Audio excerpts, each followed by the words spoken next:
Sa ikalawang pagdinig ng Sangguniang Panlungsod ng San Fernando kaugnay ng mataas na singil ng SFELAPCO o San Fernando Electric Light and Power Company nitong Hunyo, sinabi ng Sanggunian na nasa Energy Regulatory Commission o ERC na ang kanilang resolusyon para sa special audit request na gagawin sa SFELAPCO.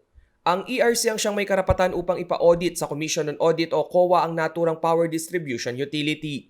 Si ERC ang mag-request sa Commission on Audit para sa special audit niya.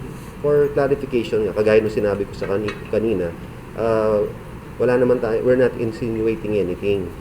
Pabor naman sa SFELAPCO ang sinasagawang hearing dahil naipipresenta nila rito ang mga rason kung bakit tumataas ang singil sa kuryente. Dalawa po ang naging pangunahing factors dito. Una, tumaas yung konsumo.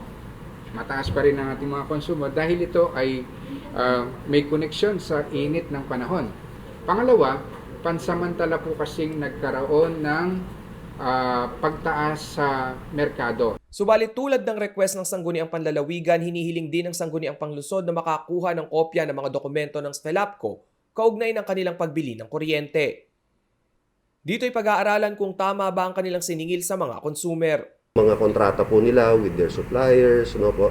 Tsaka may mga tanong sila kung yung supplier may dalawang klase po ng yung paggamit ng may 12 hours, may 24 hours, kung kinakaya nga ho ng isang supplier nila. So we're only touching a little, konti pa lang po yung mga natatakel po natin. Marami pa pong gusto tayong itanong sa kanila para nga malaman natin lahat kung tama nga ho lahat yung mga sinisingil nila sa atin. Inaasahang sa mga susunod na linggo ay muling haharap ang SFELAPCO sa Sangguniang Panglungsod at Panlalawigan para sa pagpapatuloy ng pagdinig.